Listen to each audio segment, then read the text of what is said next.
trying to see where you're at. Good morning, sir. How Good are to see you you? this morning. One of your slides talks about the certification ending balance as of August 31. Yes, sir. In reference to the ESF. Correct. I'm sorry, not the ESF. Ending balances. Last bienniums was Yes. historic, is that correct? Yes. And it was pushing close to Yes, sir. $40 billion. Yes, sir. And then you have the historic as of 2011 chart, Yes, sir. but the 2023 ending balance, we've never seen that kind of revenue. Is that correct? That's correct. And then moving forward from the 23 to 25, we still have a surplus, but part of it, is it safe to say that part of that surplus is due to some of the monies that we had from last session? I think that's what Ms. That is the point that I am making, that we're here at a large surplus for very different reasons. Prior was 3 reasons. Record high revenues into the Treasury, higher than we had ever seen compared to prior years, as you note. Part of that was driven by record high inflation, and then also in top of that was because all the federal money coming down, right, wrong, or indifferent. Now we're here today in part because of your budgeting practices. While the economy's grown, you didn't spend all the money. Even though you did all these record things, you still didn't spend the money. So part of this surplus, vast majority of the surplus for this biennium is from the monies from. That is correct. Right, And and then so- some of the reasons that Representative Howard is pointing out, a couple of the other notations I made. Yes, sir. Right, but for those carryovers, we wouldn't have It wouldn't be that high.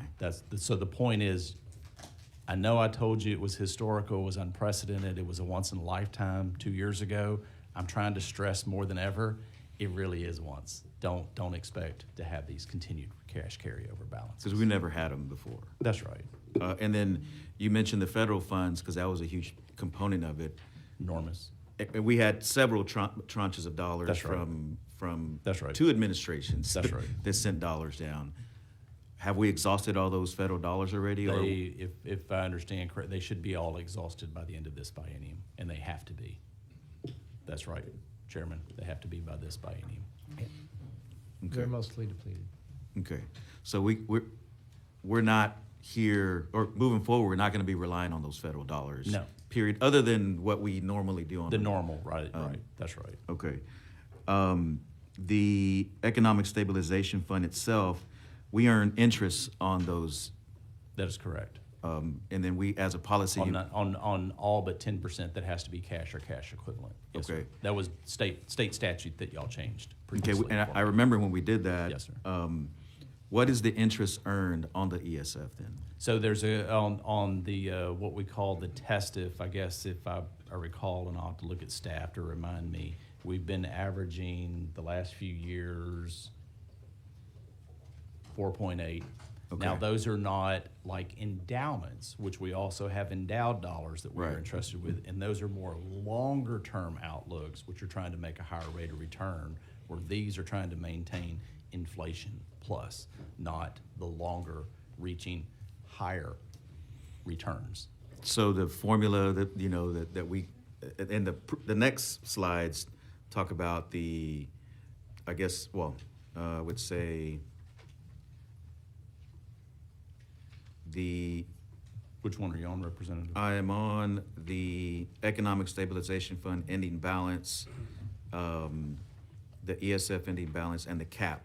Okay. I guess as we go forward, money gets spilled over based on some formula, right? As in back, part of the economic stabilization fund, 37.5% is supposed to go to transportation and into the ESF. Correct. But when we hit the cap, then this portion, the 37.5, won't go to the ESF if we're at 10% we're above the 10% of prior biennium tax collections, and so it flows back into, or really just stays in, the state treasury GR. Okay. And then that, obviously, GR, we can spend as this committee. As long as you have limits under your spending limits and constitutional limits. Yes. That's LBB's next, they're coming back up. Understand. It's behind you. complicated. Yes. But on the interest earned, in the millions, obviously. Yeah, oh, yeah, yes, it's very large amounts of dollars. Very large amounts of Because dollars. it's very large amount of fund balance. Right, and so are they the only ones that we earn interest on? Those funds is GR, do we earn interest on GR funds as well? So typically our treasury pool, those dollars are overnight cash investments because they come in and they come out substantially. And for example, we have an enormous amount of them that are going out in the first few months of the biennium because we send as a policy public education 50% of their money in the first 3 months of a biennium. So point being is they're not invested long term, they're overnight cash, but we do try to earn something on them in that overnight cash than zero. Then what do we do with that interest? It Dollars. continues to stay in general revenue. Okay, and it just carries forward. You end up spending it. We spend it. Yeah. How But it's the- not substantial amounts of dollars because, Okay. again, it's overnight cash and it's moving around, that it's coming in and out of the treasury constantly. Okay. Back to the sources of the revenue. Yes. The first slide is great. I like that one because I can see the, vast majority of our Right. revenue sources, sales tax. It's a consumption tax, right? Yes. And that's the mainstay. And if the sales tax, if we weren't buying stuff and people weren't earning enough income, our budget revenues would shrink. When the economy contracts, then yes, people don't buy as much. That is correct.